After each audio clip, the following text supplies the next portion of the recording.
5 best days of 2022. The 5 best days of 2022. In May, we got a 2.99% run. That was pretty good. June 24th, we got a 3.6% run. That was pretty good. October, we got a 3.6% run. That was pretty good. November, we got hit with a 5.54% run in the S&P 500. And then November 30th, it gave us 3.309%. These were the best 5 days of the market last year. So Trap, what happens if I miss these days? Go back one, Dave. Go back one. If we miss these days, this is what we get. Okay, let's go a little deeper right here. Because the mutual funds and the 401ks are actively investing, because they are moving in and out, they miss them 5 days, and this is why your portfolio and your 401k or your mutual fund is down more than the market. That boy is good. Mm-hmm. Good and terrible. Damn, Paul. Hey, I told y'all. Listen. Your mutual fund and your 401k are actively investing for you. So their goal is to attempt to be in the market at the right time and be out the market at the wrong time. Well, because they missed those 5 days, they get here. Okay, now I got to stand up a little bit because now it's time to teach. Okay, cool. Listen, let's go back to the 5 days, Dave. Let's go back to the 5 days right quick. All right? So listen, your mutual fund and your 401k miss these 5 days. Your retirement misses these 5 days. Your pension fund misses these 5 days. Why did they miss them 5 days? Because the market was too volatile. So because it was so volatile, they call themselves trying to save you money when they really cost you money.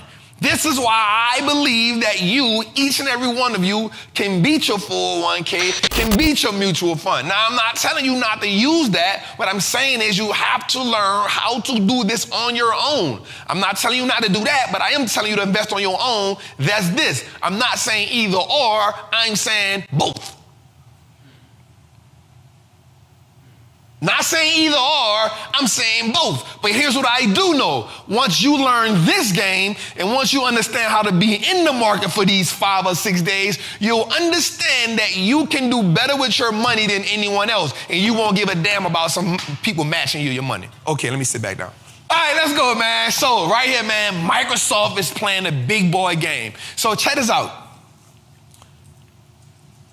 100% every trapper should be investing in artificial intelligence. It is a thing. So here's how I want you to structure your portfolio. Get your pen and your paper, because I told y'all this. Each and every week you need to come to Trappin Tuesday with a pen and a piece of paper. Here's what I want you to do. I want you to take, if you're brand new, if you're new to the investor, if you're a new investor to the game, I want you to say 50% of my portfolio will be in an ETF or an index fund. I'm cool with you doing that because this is new. You're new to the game. So find a sector that you really love, dig into that sector. If you like ETF, find a specific sector or a specific industry that you love and buy into that. That's 50%. 25% of it should be invested into 1 or 2 companies that you really, really understand. That gives us 75%. All right? Now I want you to do something. We're going to do something. I want you to take another 15%. It gives us 90%. And I want you to put it in a dividend-paying company. Why? Because dividends give us protection in down markets. They increase our return, whether you know it or not, especially when you reinvest the dividends. They give us protection on our returns. I want you to take that last 10% and invest it in growth. Okay, I just gave you a structure just now. I just gave you some structure. Right? I just gave you some structure. I want you to invest it in growth. Why growth at only 10%, Trap? Well, because the growth is what's going to push your portfolio. See, what happens is the growth has what's called parabolic returns. I've been reading, y'all. Y'all know I've been reading. So the growth is what pushes us. So the growth stocks will give us returns. They grow into, watch this, let's dig into it. The growth stocks will push top line and bottom line, which is revenue and profit, faster than normal companies. Now, when investors are looking at growth stocks, they aren't always looking at profits. They're 100% looking at growth for top line revenue. Why? Because they know that if the company can increase the top line, they can generate new customers. It is until later on in a phase where investors truly start to look at the bottom line of growth stocks. It depends on what phase they're in. Remember, Netflix been around for some years now. They just turned profitable. Right? Right? So when you're looking at your growth stocks, all of them won't be profitable. So you want to look at that top line revenue growing at least by 20%. I just gave you some more game.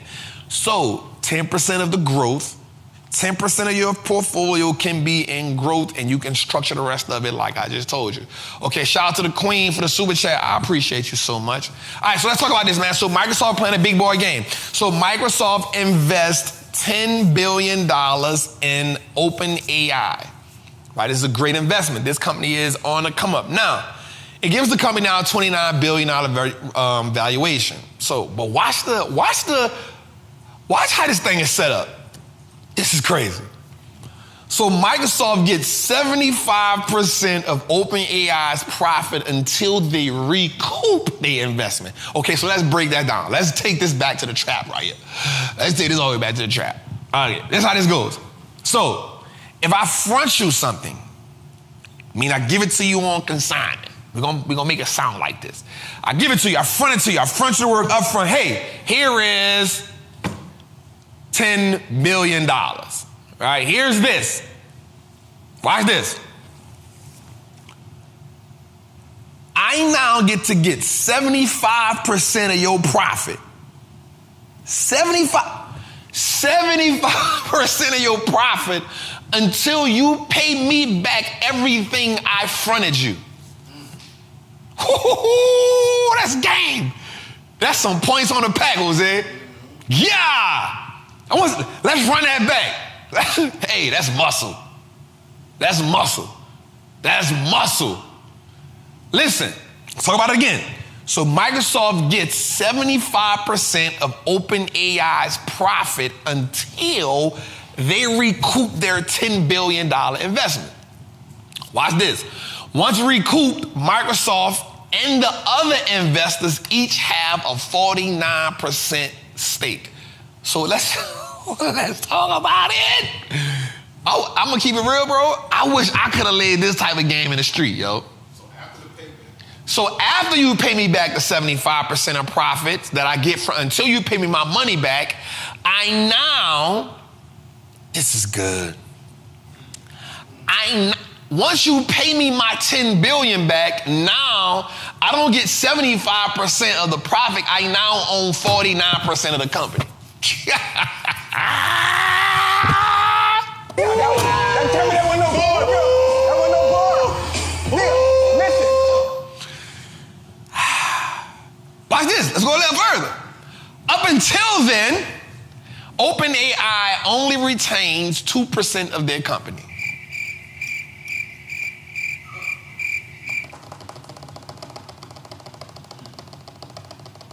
That's some good damn negotiating, man.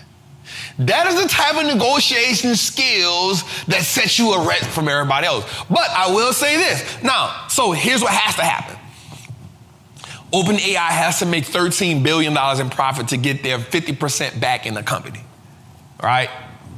But here's what I want to ask you. Let's look at it from this point of view. Let's look at it from this perspective. Now, of course, I can look at it as a person who considers himself a pretty good businessman. Like, I've learned the art of walking away from the table. Like, I'm good. I walk away. It don't matter. If the things don't line up the way I wanted to, here's how negotiations are supposed to go. For everybody that's in the chat, for everybody that's looking, here's how negotiations is supposed to go. A negotiation should never be one-sided. A negotiation should never be one-sided. It should be, I give up a little, you give up a little, and we meet in the middle. It should be compromise. A good negotiator can find a way to compromise or step away from the table. But I will say this. It's easy for us to look at it from the outside looking in and say they being finessed. It's easy for us to look at it and say, hey man, like I would have never did that deal. But here's the thing about business. Business is always a long-term game. And so my question is this. OpenAI looks at it and says, hey, check this out. I believe in this business. I believe in this brand. What if they feel like they can come up off $13 billion, they can produce $13 billion in profit in 2 years, 3 years? What if they believe in the vision and the brand? And in believing in the business and believing in the brand, they feel like they can get back to 51% of their company within the next 3 to 5 years. Upon them getting back to 51%, because after they get this, they'll get back to 51%. After they get back to 51% in 3 to 5 years, they'll then have sole control of their business, but also they've pocketed a lot of money and they've learned a lot, but they've also partnered with a brand that is the third biggest company in the world. I think sometimes, and in my mind, this is a horrible deal, but in my mind, I always like to look at it from both sides. One of the reasons why we truly never get where we want to get at in life is because we don't want to give up nothing. Should they have given that much? I don't know. I'm not the person with the vision of that brand. But what I will say is this. How many times have you missed out on a deal of your life? How many times have you made the thing really harder for you because you didn't want to give up anything? I remember Ice Cube said he didn't really make no money on the first Friday. He said it wasn't until he said they really pimped him out of it. But the second Friday and the third was where he made all the money back. Remember 50 Cent said he didn't make that much money on the first Power. They muscled him. Think about it, muscling 50 Cent. It wasn't until the second and the third season that he really locked in and understood what was going on, and now he's muscling stars. I'm not saying that, I can't say that Microsoft took too much. They went to the table and they, remember this, man. You don't get out of life what you deserve, you get out of life what you can negotiate. I want everybody to understand that. So if you go into a job, your job said they're gonna pay you $22 an hour. What can you negotiate? What terms, what deals, what can we do this contingent upon? How does it look in the future? I want you to understand that. So we can look at this deal and say, yo, that's a horrible deal. I will say, I think this is a horrible deal. But business is a long game. So can OpenAI get 51% of their business back in the next 3 to 5 years? If so, would you give up that to become a billionaire in the future? Something to think on. All right, let's go. I just wanted to put that out there. I think that was a good segment. All right, let's go, man. Okay, so let's look at some of Microsoft's notable acquisitions here.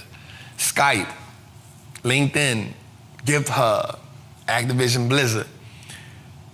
Microsoft is good for making acquisitions. They are a big boy or a big girl player, right? Because we not saying we got a queen in the crib in here, and I don't want her to feel like he is feminist. I want her to feel like that. So you know what I'm saying? I'm gonna put you in, lock you in, queen. Yeah, I got you. Right? So Microsoft has always been great at making acquisitions. So I'm not mad at it. Let's go, man. Moving forward. And here's the deal, man. Microsoft $10 billion bet, expected to reach $29 billion in valuation. This can truly this can be a game changer for everybody involved. Let's go a little further, but I will say this before we go. I will say this, man. Every investor, you should be betting, you should do a lot of homework on AI. That's y'all homework for 2023, y'all. The homework for 2023 is working on looking at great artificial intelligence companies. All right? That is the goal for 2023. Looking at artificial intelligence companies.